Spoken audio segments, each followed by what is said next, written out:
欢迎大家参加我们下午也是今天的第2场讨论。本场讨论将由中国与全球化智库 CCG 创始人兼理事长王辉耀先生主持，主题为“美国大选后的中美关系去向何方”。 Welcome back to our afternoon session and our second panel of the day, which is titled Trump Trumps, What's Next for U.S.-China Relations? This panel will also be chaired by founder and president of CCG, Wang Huiyao. And now I would like to invite all of our panelists onto the stage. I will read each one's name and title. First of all, we have our CCG president and founder, Wang Huiyao, which will host the session. Next, we have David Blair, former professor and chair of the economics department at the Eisenhower School of National Defense University. Lawrence Brahm, writer, film director, producer at Shambhala Studio. Giorgio Cuscito, China and Indo-Pacific coordinator and editorial board member at Limes, Italian Review of Geopolitics. Victor Gao, vice president, Center of China and Globalization.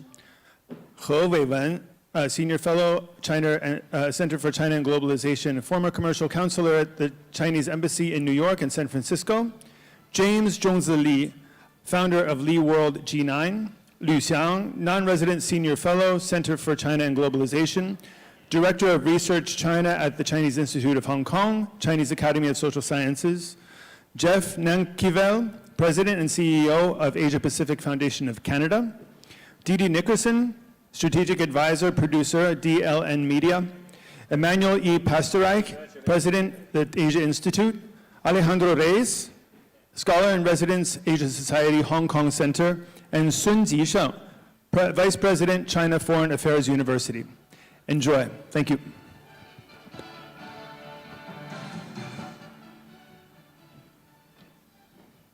Okay, good afternoon. This morning we had opening keynote from different government agencies. We heard from European ambassador, EU ambassador in China, also the UN ambassador, UN coordinator in China. Of course, we had a very good opening panel. And now we are coming also to another substantial panel with a very distinguished group of experts again. And so this time we were actually going to talk about the China-US relation. I think we covered quite a bit of that in the morning. But this time we will just focus more on China-US relation. And the topic of the day is Trumps, what's next for the Sino-US relations? So what I would like to do is that I will have some frame questions so that I put it forward. What is the prospect of a full-blown US-China trade war, which Trump has been threatening on that, and how the tariff affect both the global economy and the global production networks?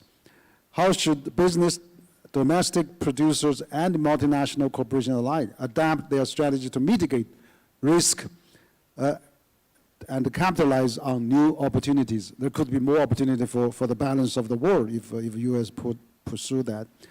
How will a second Trump term be any different from the first term? So this is a very interesting question. And with this also, we still have some China initiative, or is there a silver lining on the people-to-people exchange, and what can we see from that? Will Donald Trump remain a transactional, a great deal maker leader in his second term? And if so, what are the prospects for de-escalating this strategic competition in the critical areas like Taiwan and South China Sea, if it's less ideologically driven? How the two economic superpowers navigate those flashpoints, which will not trigger a large financial or global crisis? And of course, also last, I would like to ask, during the first term in office, President Trump really started a unilateralism, and even more so now in the second term. So what would that mean for 18 years of Bretton Woods system, which is large multilateral? You know, this year is 80 years of Bretton Woods system. So how would that means for China, for Europe, and for the rest of the world. So I think we have more people this time than in the morning, and we have a tight schedule. So let's really do maybe 3 or 4 minutes each to just to give you a best highlight and summary, and then we can, and then we also invite our young leaders to come up to raise some questions. Perhaps I'll first start with Lawrence, just very briefly. What's your take on the Trump second term, simply put? I think everything's pretty predictable. What he did in his first term has in many ways been a fairly consistent policy throughout the Biden administration in terms of the Indo-Pacific strategy was formulated during Trump's administration. It has become the driving force through Biden's administration, and it's going to continue. And now he has more tools in his pocket. He's got Elon Musk. They're going to be using certainly crypto. Currency is going to be a key issue that they'll have control over, which takes it away from sort of the, the alternative financial system. And I think everything, in my opinion, is very predictable where it's going. The question is, how do we avoid conflict? How do we avoid escalation? And you are also looking at really a new global system is coming out of this. This is a catharsis. I mean, if you're just thinking about it as, this kind of cycle is a kind of algorithm, and you're going to have, Bretton Woods system has run its course. America, Europe needs a new international system. Asia has emerging systems, and we're going to find ourselves one way or another moving toward a multilateral than bilateral world. But what that world's going to look like at the end of the tunnel, I don't think anybody can predict, but it may not be anything what it looks like right now. And I think that's what we have to envision, not beyond the next 4 years, but next 10 years. He may stay in power longer, or his administration longer than even we expect. So we may also expect Trumpism maybe last beyond his Trump administration. Anyway, that's a great summary. But I think Lawrence is also a serious writer and economist and lawyer. And I know that you have been writing books that Premier Zhu has praised in the past. And I'm very glad you are also associated with as a senior fellow, non-resident senior fellow for CCG. I'll just say, China-U.S. relations began in 1979, formal relations. I came here in 1981, so I was among the very, very first wave of American students to come to China and study Chinese. By 1992, as a lawyer, I closed what was then the largest China-U.S. technology transfer dispute between Xiamen Fuda and Kodak, which opened the door for a lot of investment.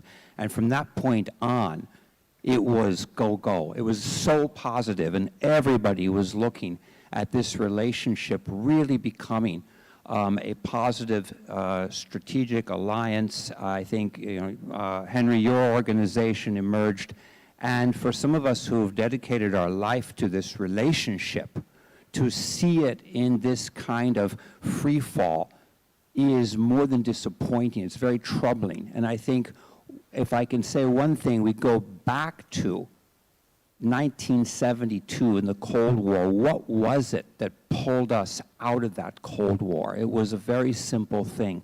It was a game of ping pong.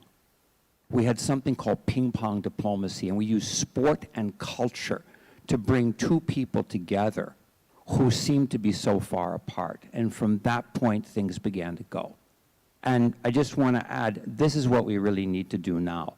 Because in what we're trying to do through filmmaking, music, is we need to have a new ping pong diplomacy. We need to have more people-to-people dialogue, because despite all this technology, all this stuff, there's a lot of false news out there, and I don't think we've ever been so disconnected. So now it's time, aside from the politics, to bring people together, and I think that's where our focus should be. At least that's what we can do as a film studio. Okay, thank you, Lawrence. I know you are also expert of martial arts as well after so many years in China. Now I'd like to have our CCG Vice President Victor Gao. You are also former foreign diplomatic and interpreter for Deng Xiaoping, but we often hear from you from different sources, but let's hear it today on the Sino-US relations under Trump. Thank you very much, Henry. I'm very happy to attend today's forum. About 8 years ago, when I heard Donald Trump talking about MAGA, Make America Great Again, I was a little bit amused. To me, America was always great. It may not be perfect, of course, but why do you want to make America great again? Now I know what he meant. I think for President Trump, starting on January the 20th, 2025, he has a mission to do. He has a job to do. Domestically, he wants to launch a revolution against America itself. He wants to overturn the deep state, etc. And abroad, he wants to put America on top of all the other countries. Now, I have no problem with making America great again. But if you want to make America great again at the expense of the Canadians will not accept. At the expense of the Mexicans will not accept. At the expense of the Europeans, no, the Europeans will not buy that story. So it really depends on how you make America great again. Now, Mr. Trump also said, BRICS countries or BRICS organization don't fool around with a new currency or new payment system, otherwise he will slap up to 100% of tariff on these countries. I myself, let me acknowledge to you, I'm not a big fan of de-dollarization at all, but I'm very much opposed to any attempt to weaponize the dollar or to weaponize the SWIFT system. So someone need to murmur into the ear of Donald Trump, if you really do not want to push for another currency or another version of the SWIFT system, America should not weaponize the dollar and should not weaponize the SWIFT system. So eventually, you really need to know where is the truth. And I hope Mr. Trump, being very smart, should know where to start with. The problem is not de-dollarization, in my view. The problem is American government's attempt to weaponize the dollar. Finally, allow me to mention one thing. This morning I heard others mention this Nobel Peace Prize for Donald Trump. I would say if Donald Trump can really bring the war in Ukraine to a stop and can avoid launching a war against any country in 4 years of his presidency, I would urge all of us here to support me, and we work very hard to nominate him for the Nobel Peace Prize. Maybe with a little bit of change. Nobel Peace Prize bracket, no war on bracket. Because if he can really achieve that and keep his promise, he may be judged by history as a great American president. Between China and the United States, I've always been talked about the inevitability of peace, meaning war is not and should not be an option to solve whatever problem there are between China and the United States. Peace between China and the United States is inevitable. That's why I've been talking about the inevitability of peace between these two greatest and largest economies in the world. Thank you. Thank you, Dr. Gao, and very striking. I mean, Trump said he hasn't launched any war during his first term, and he wants to finish the war within 24 hours or before his inauguration. But we do see actually both President Putin and President Zelensky talking about peace now. President Zelensky said Ukraine war going to end it by 2025, which is great news. So we do see some progress there, but I hope we're going to realize that for sure. Now I'd like to invite Professor David Blair. He was the former chair of the economics department at the Eisenhower School of National Defense University in Washington, and also a CCG senior fellow. So, you're American. We'd like to hear from you also. David, please. I want to say real quick, I don't speak in any way for the U.S. government or the Trump administration, or certainly not this administration, the current administration. I've been thinking the last few days about two songs that were popular when I was a young man, when I was in my 20s. One is by Sting, and it goes, "I hope the Russians love their children too."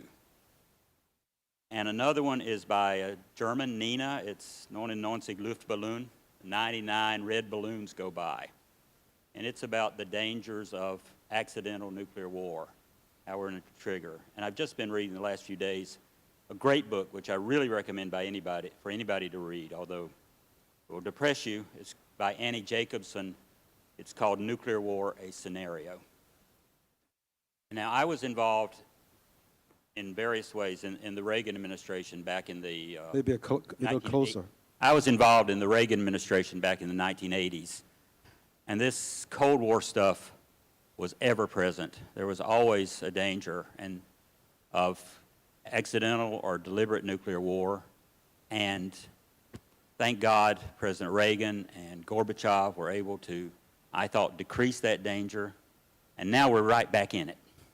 I mean, Annie Jacobson quotes William Perry, who was Secretary of Defense under Clinton and Undersecretary under President Carter, who I knew a bit. And he said, we're closer to nuclear war than we have been at any time in history. We're right back in this nonsense for no reason because of stupid policies of the last 30 years. And frankly, I listen to American leaders and European leaders now, and I think I'm listening to strategic children. They're not able to they don't take anything seriously. They talk like they're on a playground, third graders on a playground. He started it. We've got to stop the bully, and on and on and on. We don't need to talk to the other guy. This is very dangerous. We talk about the precautionary principle, the idea that we don't want to take risks with regard to climate change. That applies 10 times to nuclear war. We should not do anything that increases the danger of nuclear war, and we're doing it right now. I think the Biden administration right now is the most irresponsible actions I've ever seen of any administration. They're trying to escalate the war in Ukraine. They're hoping that Russia will attack a NATO country so they can declare Article 5 and get us into a real war before Trump takes office. This is the most irresponsible policy I can think of by any American administration, although there's a lot of competition. I don't think the citizens are going to buy it because there's we've had a series of lies. Lies about the Tonkin Gulf crisis. Johnson used that to get us into Vietnam. Lies about the weapons of mass destruction. Bush II used this to get us into Iraq. Just recently, intelligence officers lied about the Hunter Biden laptop. Just a blatant lie arranged by Antony Blinken, and that's the reason he's Secretary of State. So nobody believes it anymore. Let me try to go real quickly. I think we've had 3 possible big changes in administration that I was excited about. One was Reagan in 1980. I thought he made big improvements eventually in foreign policy. I think his economic policies turned out not to work out as well as we thought. I was excited about Barack Obama because I thought Obama was going to end the wars, and I thought he was going to reform the banking system, go back to the New Deal banking system. But he did exactly the opposite of what we thought he was going to do when he was elected. I hope Trump is going to keep his promises, that we're going to have peace, and that we're leading to a peaceful world. I think I have some hope because Trump does not believe in the strategy that the United States has been following for 40 years, 30 years maybe, of American dominance. We call it whatever you want to do. American leadership, there's all sorts of names, liberal world order. And what that means is the United States intervenes around the world. I think Trump is going to stop doing that. I hope so. And with regard to China, it's going to be a lot of economic challenges. But I think strategically it's going to be a lot easier.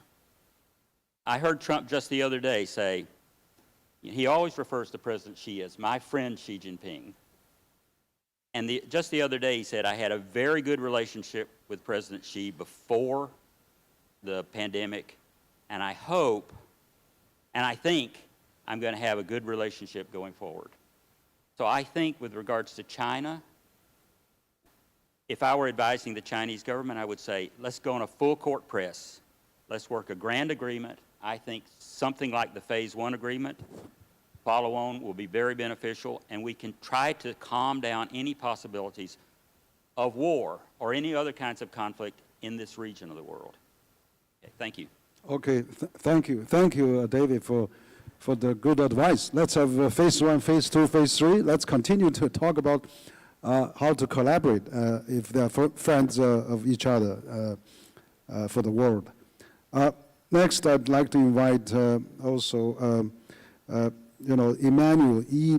Pastor. You are the president of Asia Institute. I know you have the PhD from Harvard. You have taught in many universities, but then you are really now focused on Asia. But as another American, I would like to hear from you as well.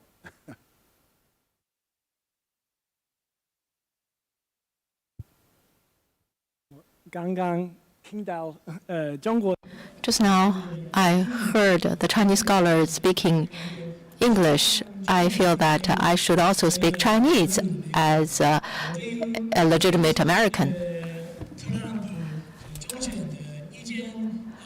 About Trump's re-election, I want to say that it has the following features. First, it is anti-intellectual.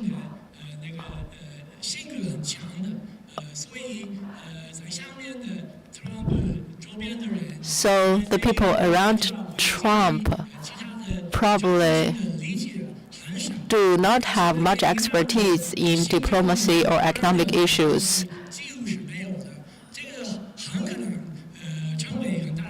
Probably that will become a very big issue in the future. Second, about the religious background, we know that Mr. Trump doesn't have any religious character. However,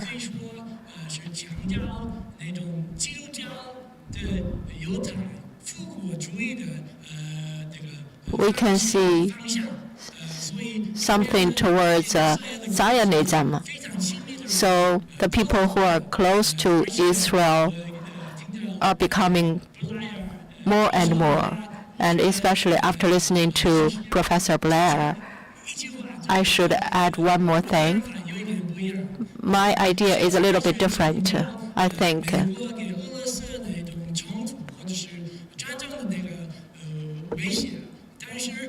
Probably there is a lot of emphasis on the potential risk of the conflict between the United States and Russia, and probably in 1 or 2 months, the risk of a war with Iran may be very high. So in this regard, there is no big difference between the Trump administration and the Biden administration. The reason is not about personal character. The reason is more about cultural or political digression.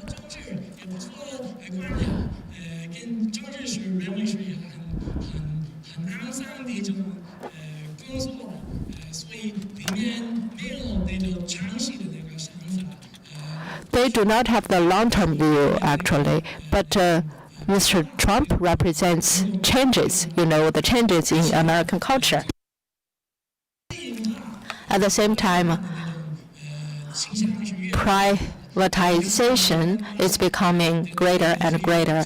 Elon Musk actually has conducted a lot of activities recently.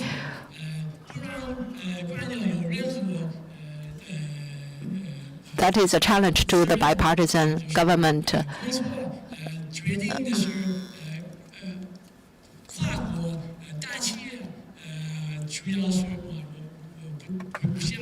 Probably the bipartisan government will not work, but only the big transnational companies will work, according to that logic.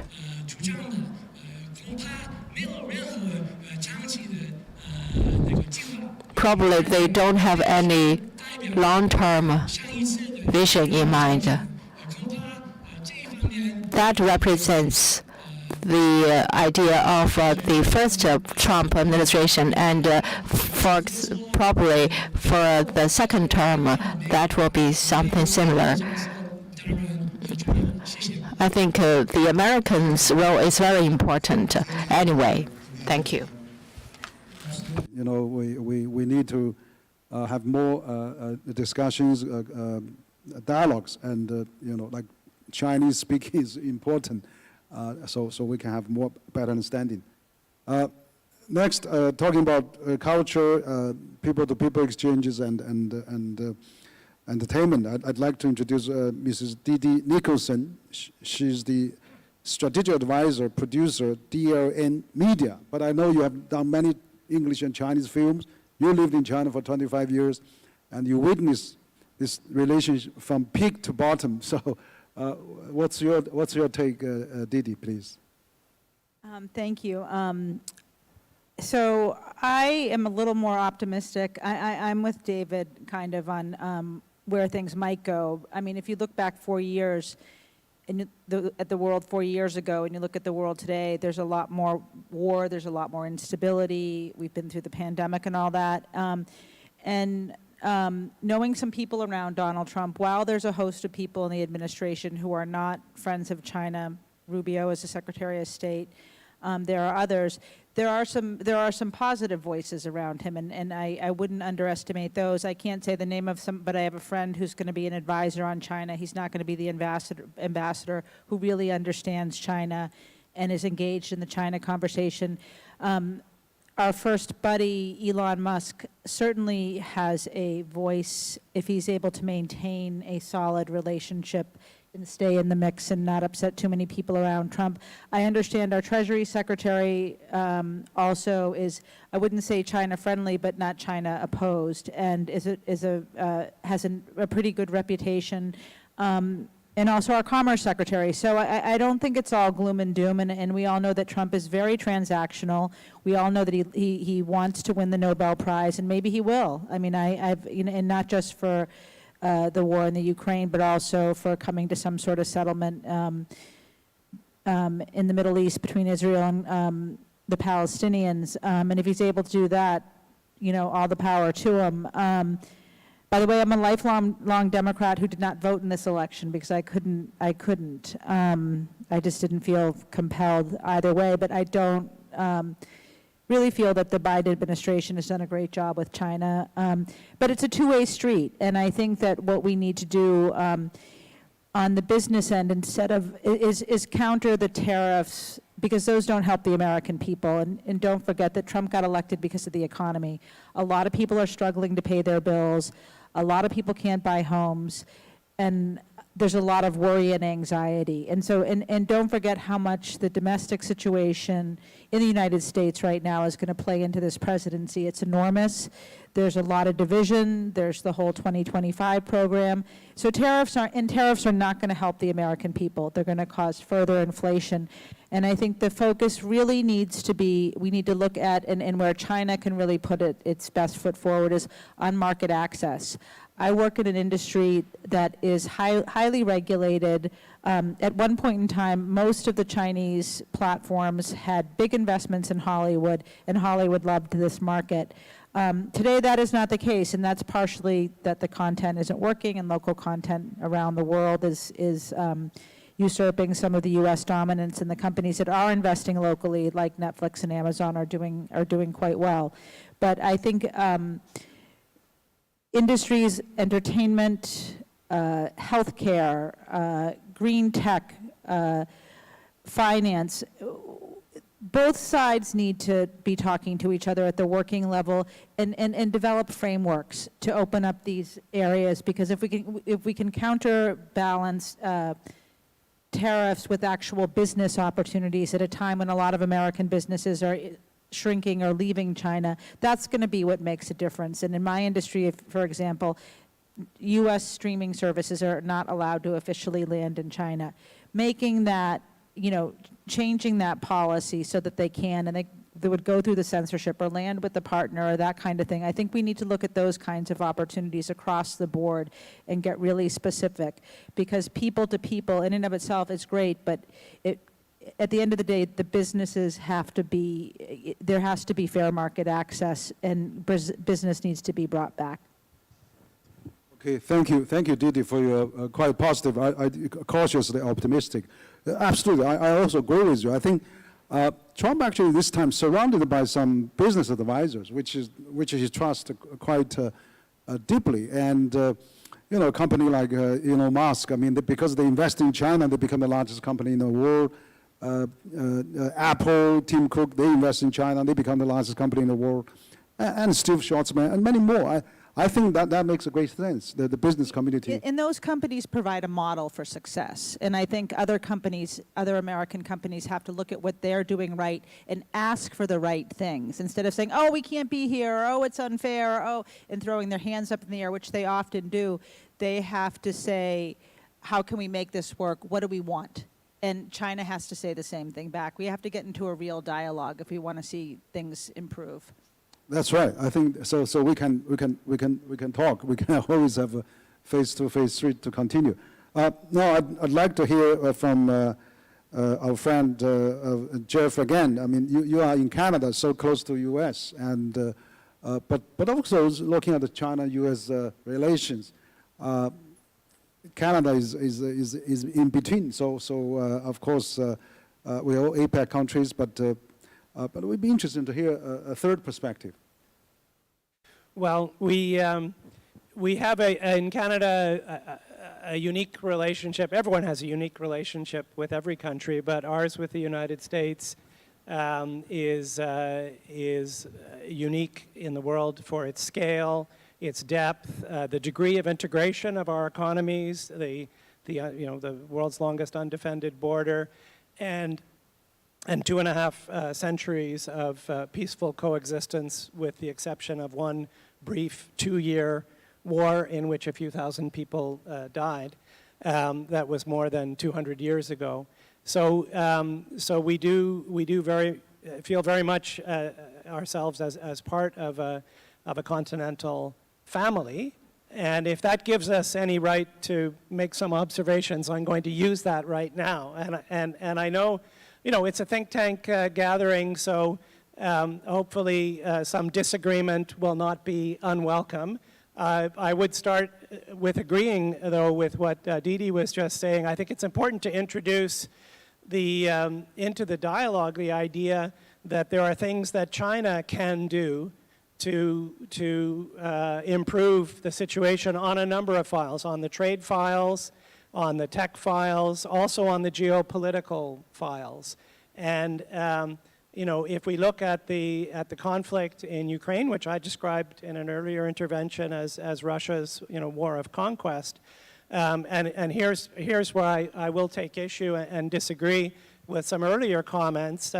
I, for one, do not buy the argument that NATO is the aggressor in the conflict in Ukraine, and I don't think it's okay for a country like Russia to decide that it's going to erase the country next to it on the map, and to start by sending a 30-kilometer column of tanks to the other capital, not the place that's the contested territory, on the border with an ethnic mix, but right at the heart of the country that it was trying to erase. And it's not surprising to me that Europeans and Canadians and others around the world, and NATO as an alliance, have rallied around on that. It's not easy, and of course mistakes can be made, and the stakes are very high, but we have been in situations like that in the last century and a half before. I don't see how this is fundamentally different. And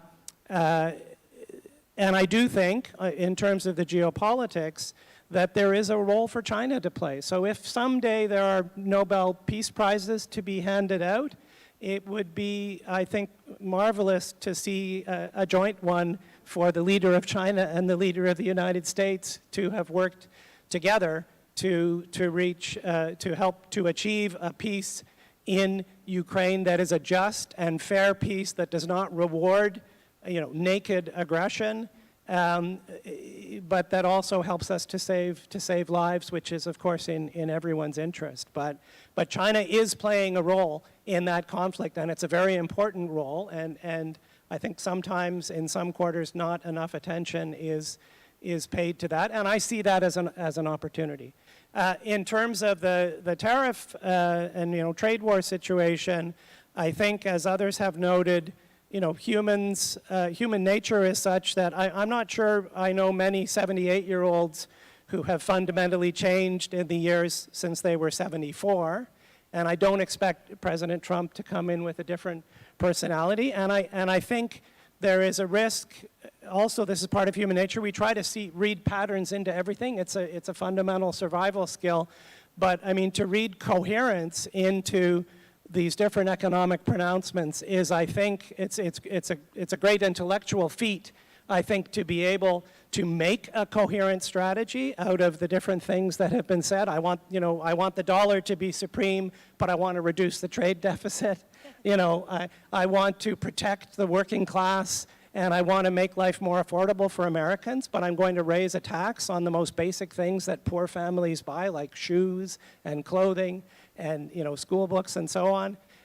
It's wildly incoherent, and I think what we will have is an approach of trial and error.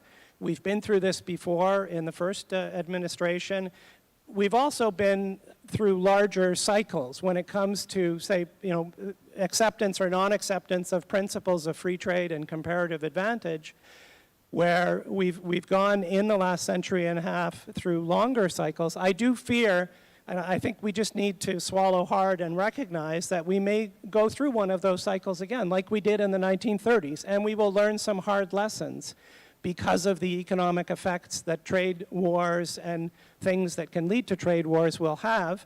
And maybe it'll take a decade when we come back to the table and we say, okay, let's do something like a WTO again and take the lessons that we've learned. In the meantime, I think we need to work at building kind of lifeboats, Right. like the idea, not entirely historically accurate, but the idea in Europe, that there was the Dark Ages, but there were these monasteries out there that were keeping the ancient literature alive. It's a beautiful image, and I think it's one that we need to hold on to. And I think here in China, China has benefited more from this global order than anyone. I think the people of China have benefited. So I think China has a real stake in trying to help build those lifeboats to get us to the other side of a river that's going to be choppy waters to cross. Okay, great. Thank you. Thank you, Jeff. I mean, I particularly like your cycle. This probably there's a cycle of everything, and the China-U.S. relation probably is loaded cycle. I had a dialogue with Joseph Nye, the dean of Harvard Business School, Harvard Kennedy School, and he was saying China-U.S. There's a 20-year cycle, and we're probably at the lowest, and then by 2035 or 2040 we may come out of that. So we're in the process of that, and we actually have a book we made a book for Joseph Nye. You can scan and download in your booklet in attachment.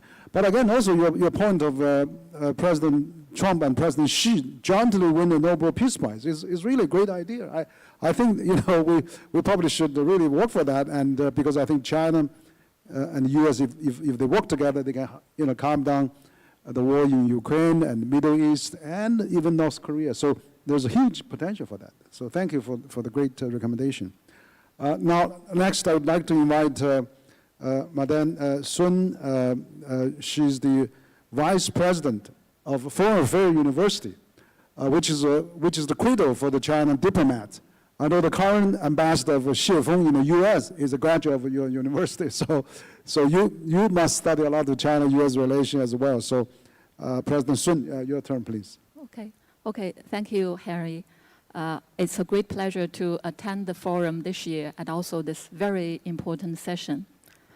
I think for China-U.S. relations, if we want to better understand it, we have to summarize it, what has changed in the past several years. We can see three big changes. One is the strategic perception. So we know that the U.S. has taken China as a revisionist state or strategic rival, and then most recently, Blinken defined China as the only country with the intent and the means to reshape the international system, or pacing challenge, the most consequential long-term strategic competitor. So we see this kind of strategic perception, the change of strategic perception. And then the next change is the US concrete action towards China. So we see a lot of changes regarding action and behavior, such as small yard, high fences, or encircling and containment, or the pan-secretization in different areas, Confucius Institute, people-to-people exchanges, science and technology, almost every field. So this is the action caused by the strategic perception change. And then the third change is the influence. So we see due to the strategic perception change and the action change, we also see the change of the influence. We see not only the physical changes or the physical influence of this kind of policy, but we also see the social change or social influence. We see the change of narratives, mutual perception, wrong understanding, which is more instrumental or more harmful for China-US relations, or which make it even more difficult for the development of future China-US relations. Besides the above changes, we also see the positive things because we see when President Xi and President Biden met recently in Lima, President Xi emphasized again that China's goal of stable, healthy, and sustainable US-China relations remains unchanged. Its commitment to mutual respect, peaceful coexistence, and win-win cooperation as principles for handling China-US relations remains unchanged. And then what about the future? Now comes President Trump. I think although there are ups and downs and uncertainty or instability compared with the first term, I think people are better prepared, at least psychologically. So we know something uncertain will happen, but people are better prepared. I mean, psychologically or even from the perspective of action. So what about the future? For China-US relations, I think at these 4 points, for both countries, they are very important. The first one is the world needs the cooperation between China and US because these are the two most important countries. I noticed that today we discussed quite a lot global governance or global challenges. If China and the US acknowledge they are major country, they are responsible country, they have to cooperate in these important global issues. So this is number one. And number two, the two sides also need to better handle competition and cooperation. Because even for competition, we see there's vicious competition, there's also benign competition. For instance, for the competition among athletes, they can encourage each other and they can stimulate each other, and then they can both run faster. But if you try to stop the other athlete from running faster, I mean, your own speed will also be influenced. So that's a very simple way to handle competition. And number three, the two countries also needs or must manage differences and divergences, ensuring that the competition or the competition between China and the US does not escalate into conflict. Because now the world today has already had too many conflicts. Gaza crisis, Ukraine crisis, we still do not know when they will end. So faced with all these conflicts and spillover effects, so everyone is very clear that the China and US has to manage differences and divergences in a very rational way. And last but not least, for currently, since the social basis has been eroded quite badly, the most important thing I think so far is to continue to enhance people-to-people exchanges, because so far there's too much misunderstanding, misperception, lack of mutual trust that really influences the understanding towards both sides, policy, language, and action. You tend to perceive them in a negative way. So people-to-people exchanges are extremely important. And also we are very pleased to see that President Xi has said, China invited 50,000 young American people to China, and now it's according to the statistics, over 13,000 have come. So I think this is very helpful to promote the mutual understanding between China and the U.S., between common Chinese people and common American people. I think based on these efforts, and then we can see, the bilateral relations will move towards, better direction. I'll stop here. Thank you. Okay, thank you. Thank you, President Sun. Very good point. Actually, I really echo your Olympic-style competition. Like Lawrence said, the ping-pong diplomacy, which is, at that time, remember, the slogan was friendship first, competition second, right? So, but even the Olympic slogan, faster, higher, stronger, and they added it together in the Tokyo Olympics. So let's really get in this Olympic-style competition into the Sino-U.S. relation. That'd be really helpful. Now, next, I'd like to have Mr. He Weiwen. He's the senior fellow at the Center for China and Globalization, one of our very senior fellow, actually, experts on China-U.S. relations. He has served as a counselor at the Chinese Embassy in San Francisco and also at the Consul General in New York. So, Mr. He, please. Thank you, Henry. My great pleasure and honor to attend this roundtable discussion. I would like to discuss on the trade aspect. The hot word is tariff, which seems imminent because tariff, as Trump said, is his most beautiful word in his dictionary.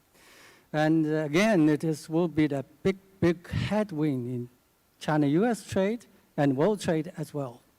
I would like to discuss on 4 points. Point 1, the high tariffs will be a big detrimental to both China-U.S. economy and trade. According to Morgan Stanley estimate, if the tariffs are imposed gradually, not at once, it estimated that by the end of 2025, the general tariff level of Chinese export to the U.S. would be 26%. And by the end of 26, the tariff level would be 39%.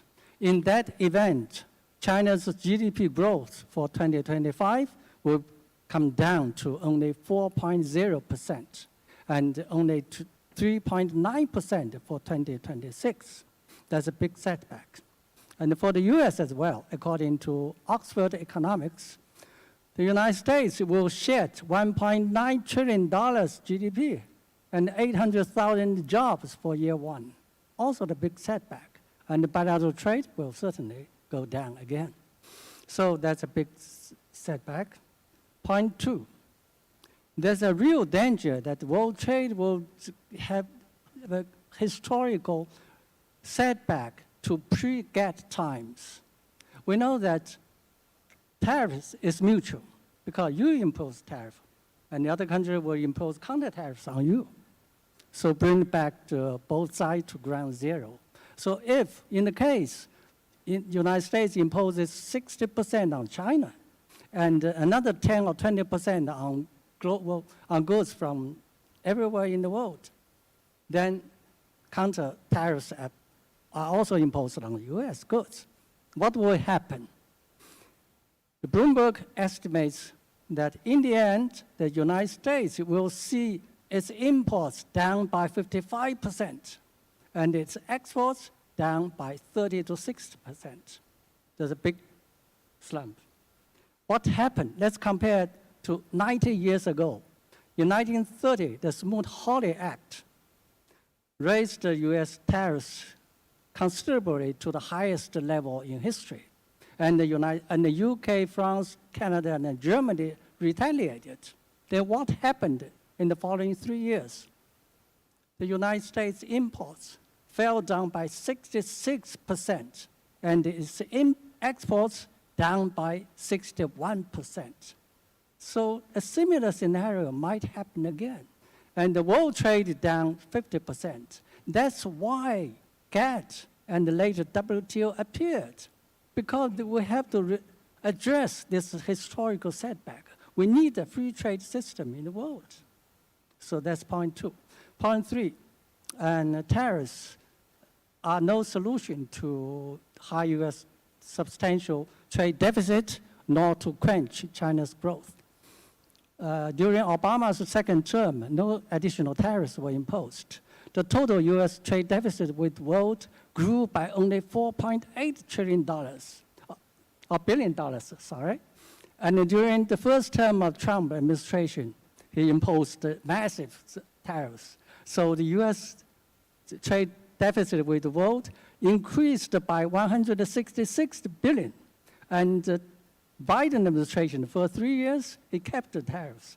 Again, the deficit grew by $161 billion. So there's no solution to bring down trade deficit and no solution to quench China growth. During the 5 years, China's export share in total world merchandise trade actually grew by 1.3% because of the trade diversion effect. Point 4, China-US certainly needs a new solution.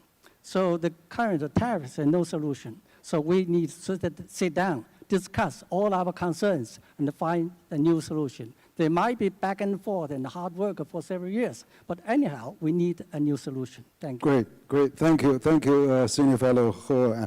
Excellent point. I think you have vividly given us so detailed statistics. We have under perspective, world trade and economic activity may gone down 50%. And we have that kind of blink perspective. It's really, looming large, and so that probably will raise a lot of doubts for the people around the world. Would that be real? So this could be Trump's starting point of negotiating a strategy to people into negotiations. I don't think that the U.S. can afford that. So I agree with you that we have to really use the evidence to show this is impossible to implement. Now I'd like to invite Ajadro Rice. He's the scholar in residence, Asia Society.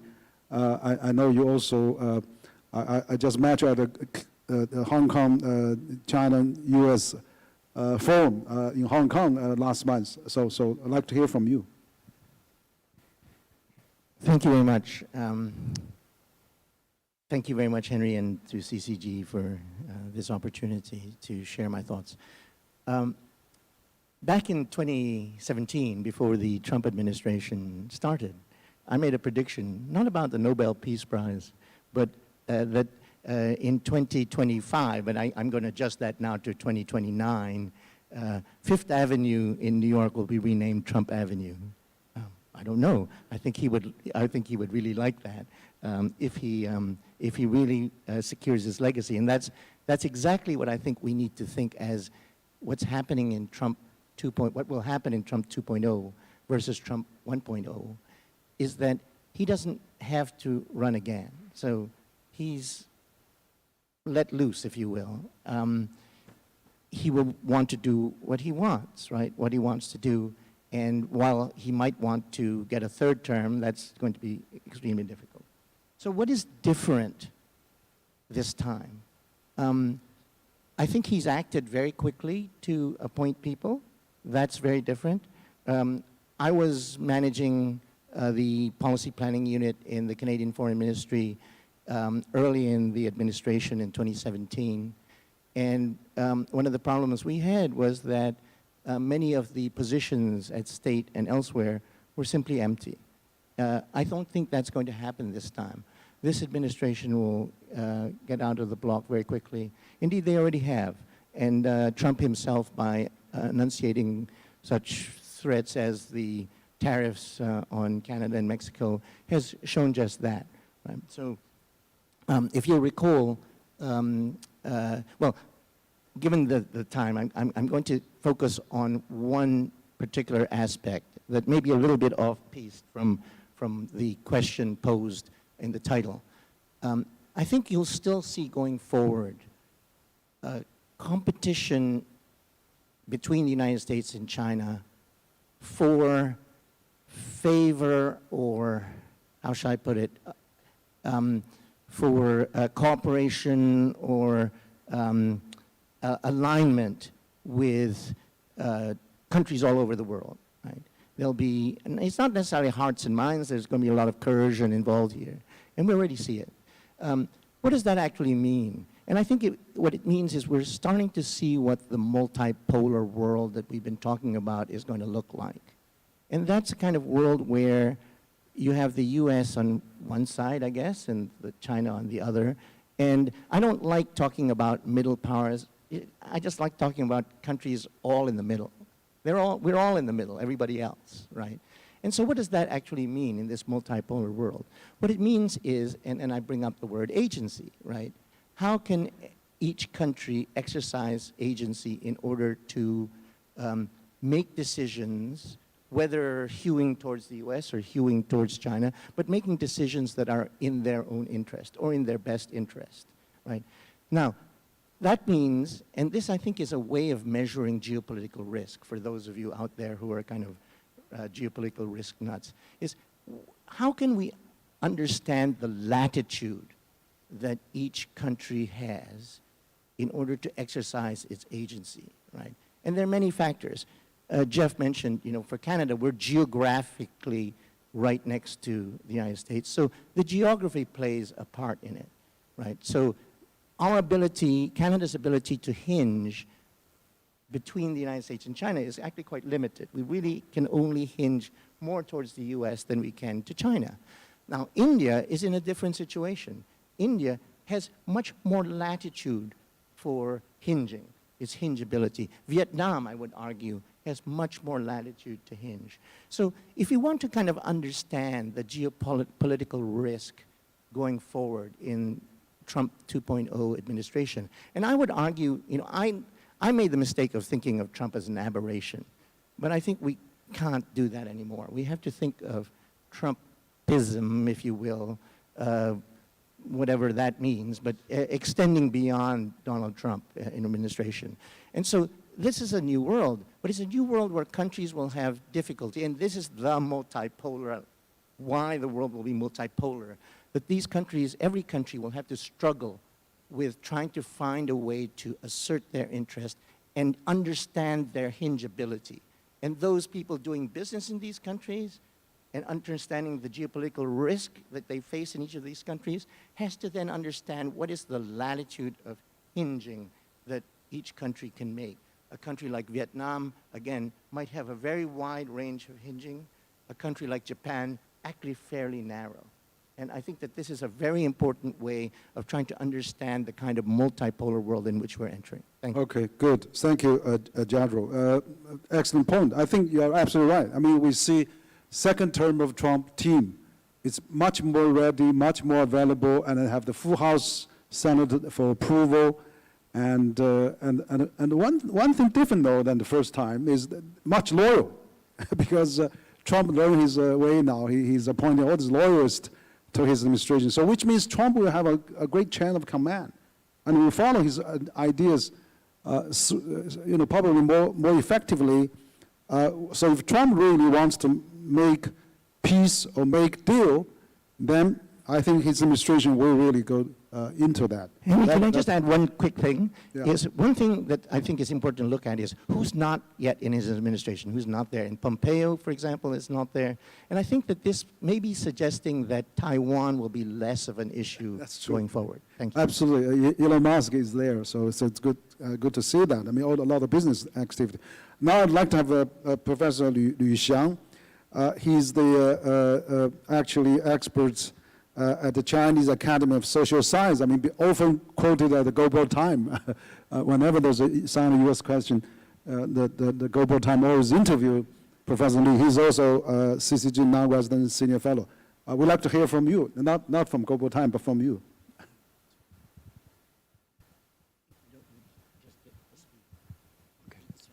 Oh, thank you. Thank you, Hui, for inviting me to such an important occasion. It's an important event because, you know, the U.S. election just finished a few days ago. But I feel a bit surprised today maybe everybody, if you think, look at the things in my way, you are also surprised. Here is a panel about China-US relations, but here we see so few people from the United States. In our panel, maybe only one is from the United States. So we are now witnessing a period, and even an age in which there is a China-US relation without the US side participating into it. So it's an interesting moment. So, sorry we have so many foreigners here, but I have some interesting Chinese words for describing this situation. We can say, maybe in Chinese we say 隔山打雷牛, we may say 隔空对话. So I'm sorry, foreigners cannot understand this, but in Chinese it's very interesting. And the last one I want to say, maybe someday both American and Chinese people 在大太平洋两岸 we are on the two sides of the Pacific to 望洋兴叹. So all these are the possibilities we are seeing. So it's something which might be happening a few years later. And now we see the relations is really difficult. Yesterday we see the US side enlarged their list of restricting their exports of computer chips to China. Yeah, it's a very large list. And at the same time, China declares that China will retaliate by restricting our export of some rare earths and rare metals to the US side. So we see this kind of restrictions. And we see other front. We see President Biden now, just after pardoning his son, he went to Africa. He landed in Angola. So quite far, a country which is quite far away. But he said he is going there to counter the China's influence in Africa. So it's very interesting. So yesterday I was in Phoenix TV commenting on this issue. I quoted the comments of Premier Zhou Enlai made. This comment was made in 1965 about a railway between Tanzania and Zambia. So Premier Zhou said that, okay, if the West want to invest a railway in Africa, we will be happy to see it. Second, if the West countries don't want to do it, we will do it. If the West do it and stop somewhere, we will continue. So I think this is also the mentality of our Chinese government in global issues. We will continue to follow the comments like Premier Zhou Enlai made 50 years ago. So we will see a lot of things in the coming years, but we don't have time to elaborate. So I hope Professor Hui Yao to hold many more and more events like this. Thank you. Okay, thank you, Professor Lee. Actually, our panel is evenly distributed. We have 4 Americans, 2 Canadians, so 6 from North America, we have 5 Chinese. Now we have 1 from Europe, and so what I'd like to now call our friend from Italy, from last Giorgio Cusito. You are the geopolitical analyst and editorial board member of Limes, it's a famous Italian review on geopolitics and excellent on the geopolitical maps. I visited your think tank. So why don't you share your perspective among North American and Chinese? Morning, everyone. Thank you, Harry, for kindly inviting me here. It's a real honor to be here with you to discuss about US-China relations, and I will give you also my view about the Italian position in this in this mess. I will give you a geopolitical perspective. So I will start saying that leaving aside the economic issues and tariffs, which are, of course, very important, especially in the short term, from a geopolitical perspective, we are facing a long-term competition, strategic competition between the two major powers in the world. So that kind of competition won't change in the long term, unfortunately. But the new Trump's mandate may accelerate the collision course. This is my view. In America, there is a bipartisan consensus about the fact that China is the #1 rival, especially regarding US primacy in maritime and technological sectors. So very briefly, from a strategic point of view, US doesn't want to allow any other power to rise in Eurasia because it could put on threat the American national security interest in the long term. So that is the perspective. At the same time, China wants to, in the long term, pursue the so-called China Dream, stabilize the domestic economy, become a maritime power, a space power, and pursue the unification with Taiwan. And this project, which includes the Belt and Road Initiative, which has also not just an economic but also a political and military dimension, is considered by the US as a potential threat. So at the same time, those perspectives put the two countries on a collision course, affecting, of course, the other countries, including the European countries.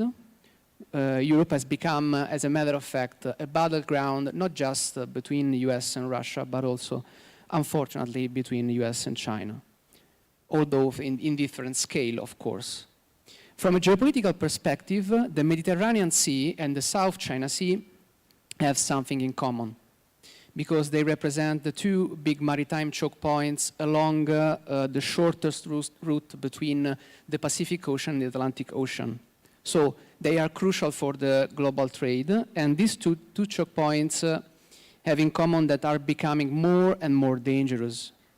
So this is an interest for both Italy, European countries, China, and other Asian countries, preserving the stability of the maritime routes, because their stability is the precondition for the free trade and the development of many countries, including China, which still relies on exports. Very quickly, Europe is trying to find a balance between its geostrategic alignment with the US, which is crucial for our security, and at the same time preserving the economic relation with China. And this is especially important for Italy. Rome left the Belt and Road Initiative in 2023, and now is trying to promote a new kind of action plan in order to preserve the economic relations with China. But at the same time is strengthening the ties with the US in terms of security and technology, especially also thanks to the relation between the Italian Prime Minister Meloni and Elon Musk. And at the same time is also strengthening the relation with Japan, India, which are considered rivals of China in the long term. So it is becoming hard for the European countries to navigate between these two powers. Italy is trying to divide the economic aspects from the geostrategic ones, unfortunately, I have some doubt about the success of this strategy, also because, as we can see, tariffs are becoming a geopolitical tool that US would like to use in a very strong way also in the next 4 years. Okay, thank you, George, and absolutely, I think that EU and Europe can play important role as one of the largest economy, 3 largest economy, China, US, EU. Certainly, you can have a huge balancing role for the future China-US relations. So, thank you. Last but not least, I'd like to have a Dr. James Zhongzi Li. We need a Chinese business perspective. Dr. Li, actually, he got a PhD in international relations from US, but now he has done business for the last 20, 30 years. So it's very, very legendary experience. I'd like to hear from you as an international relations scholar, but you are in the actual daily US-China business. What's your perspective for the next 4 years? Thank you. Thank you for having me to speak here, Henry. I think CCG is truly a great platform for us, all the top guys, top minds from all over the world to talk about a critical issue. To me, Trump, how should I say it, win, big time win, poses a very, very important, how should I say, a situation, not only for the United States, but China, and for the rest of the world. I think Trump presidency is a phenomenon.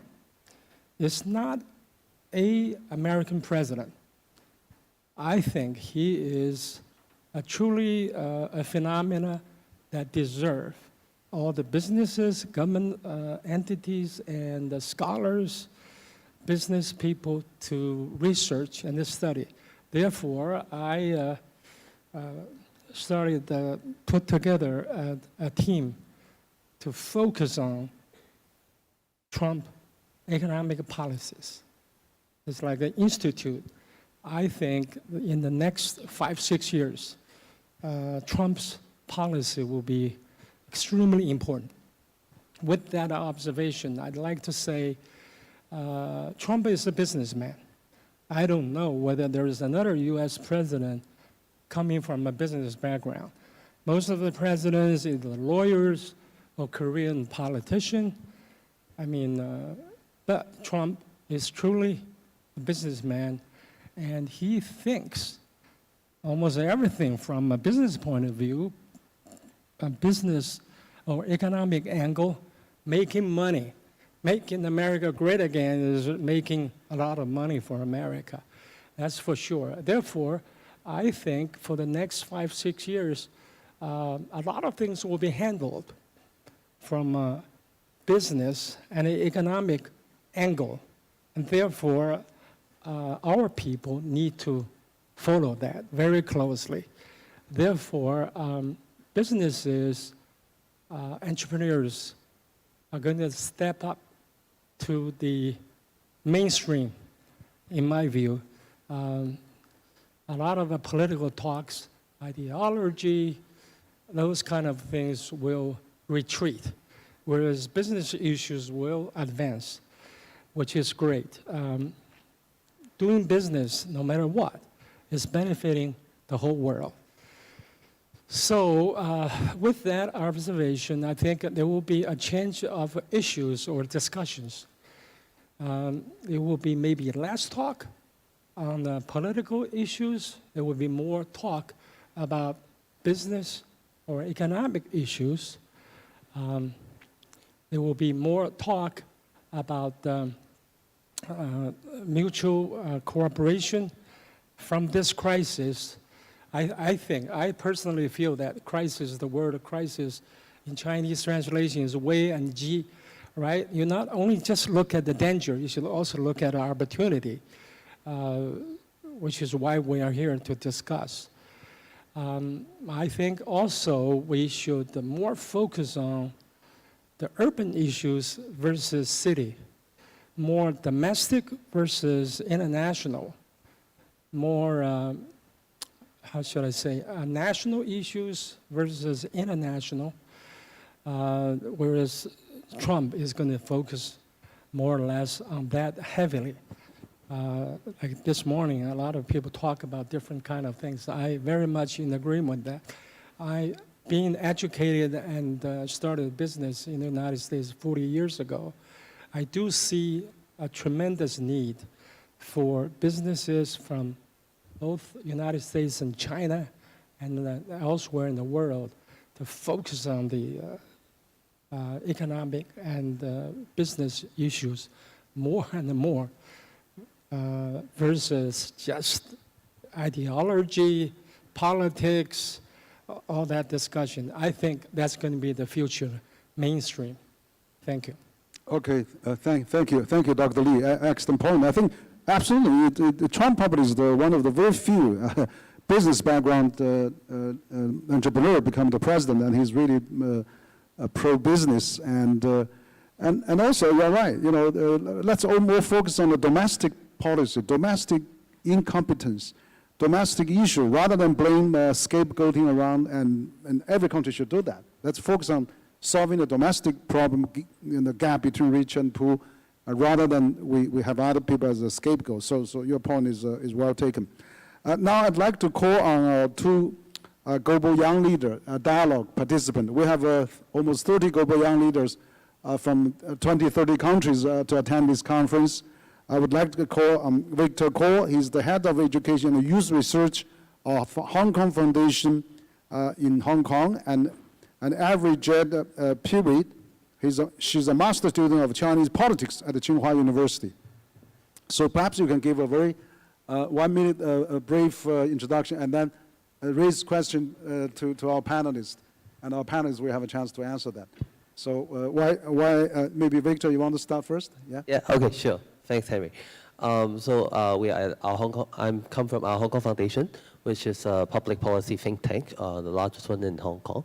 So basically, we act as a policy kind of advisor and an advocate. So we study and advocate for different policy issues, that are critical to Hong Kong's people's well-being in general. Land and housing issues, economic development, technology, education, healthcare, things that we think are critical to Hong Kong's development. So we work closely with government, bureaus, statutory bodies, private sector, NGOs as well in the course of conducting our work. But on top of conducting policy research, we are also very committed to fostering thought leadership dialogues, as well as connecting the world, which is why just this Monday we organized the Rethink Hong Kong Forum, with which Henry is one of our esteemed keynote speakers, trying to redefine really Hong Kong's role in the new international environment, and what's the how do we pave the way forward? But back to this topic, this is more on Sino-US relations. I think I have two questions really. One is on people exchange, and because I remember Lawrence or some others as well mentioned, about people, and cultural exchange, which is actually increasingly difficult nowadays, because we see, academic and research collaborations being stopped because of national security concerns. They are labeled as being propaganda, and therefore, that cannot continue. We are seeing collaborations being discontinued everywhere around. So how do we navigate around this environment, or how do we foster, from a policy or from the society angle, to actually convince both parties that to engage in a more genuine dialogue, and to convince people that it is indeed a genuine collaboration, so that we can restart this kind of collaborations. Yeah. Okay, thank you, Victor. But I'd like to have also Avery, you give a little bit introduction and also your questions.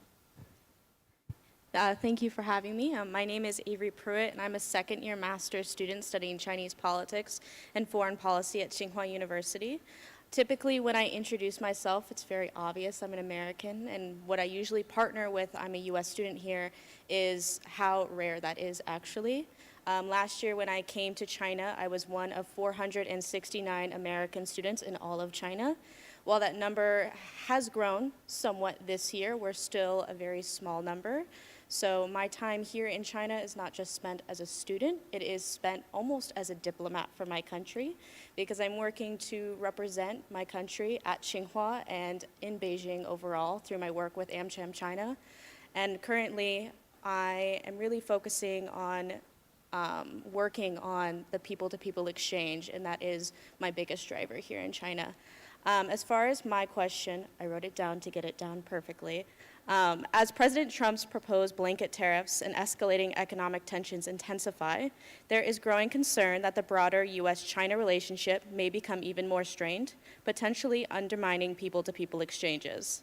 Now, with the recent easing of the U.S. travel advisory for China from level 3 to level 2, following the diplomatic dialogue and the release of U.S. prisoners, provides a hopeful sign for strengthening educational and cultural ties.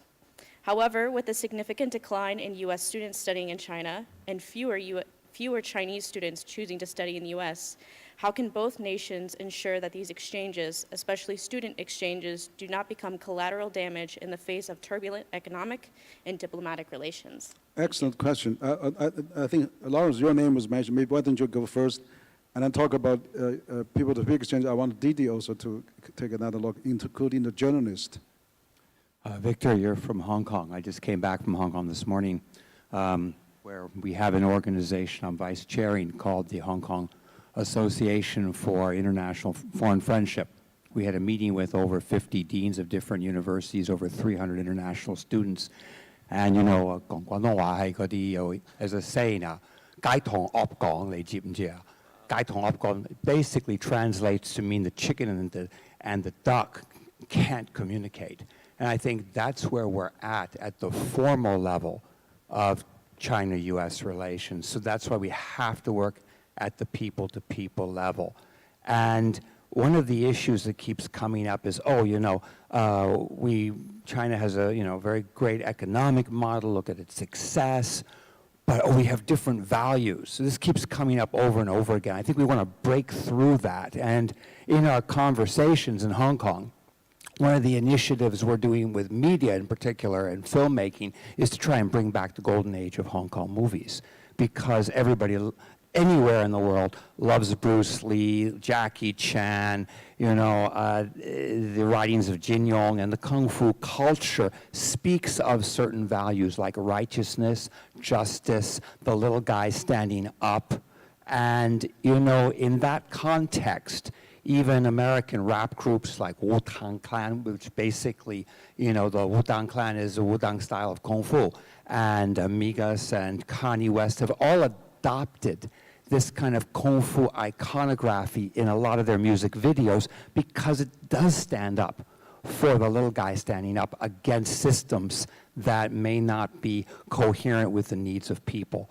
And so if we come back to the word, you know, in Chinese martial arts, wushu, you know, it's translated as martial arts. I will say that that's a completely incorrect translation because the character wu combines two characters, zhi, which means to halt, and ge, which is a weapon.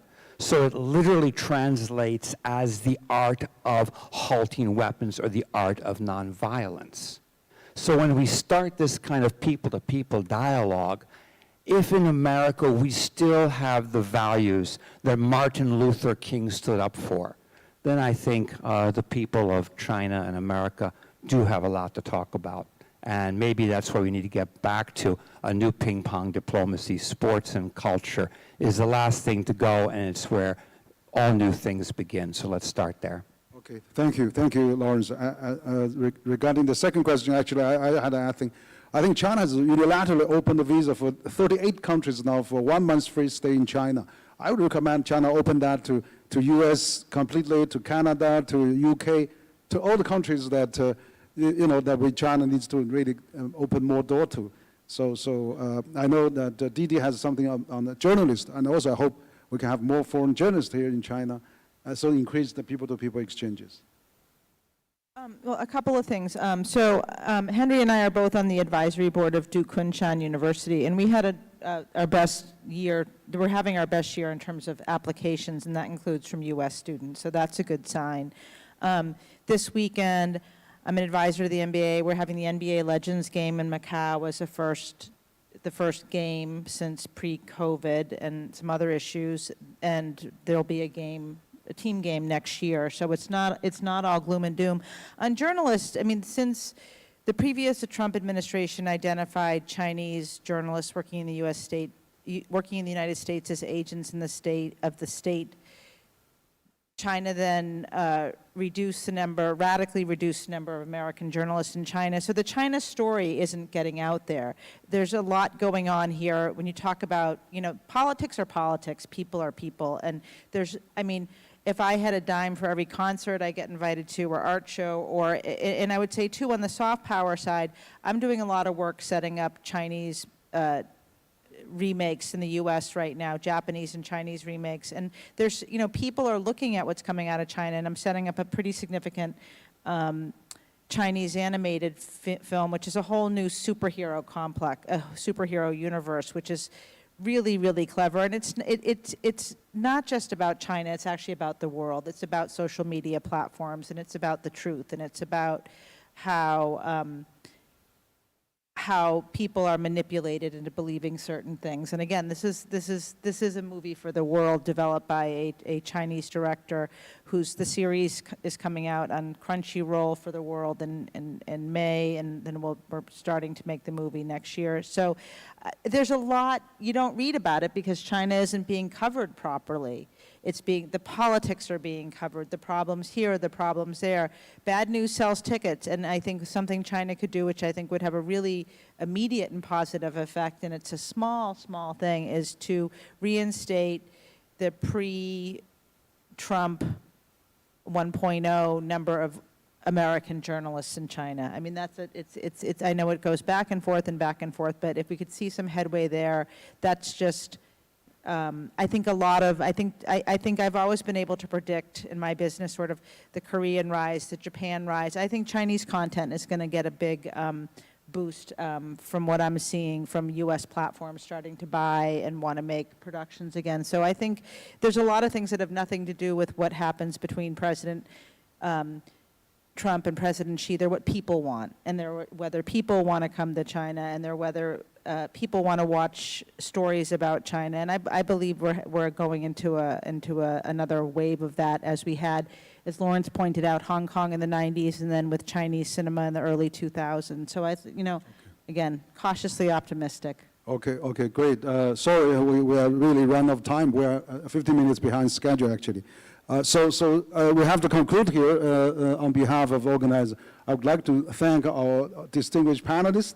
We had a very big, long panelists, but this subject is very important. We have two distinguished global young leaders, and of a spectacular audience here from different fields and the diplomatic corps and business community and also international community in Beijing. So really thank all of you. Let's give encouraging applause for this success discussion. Thank you.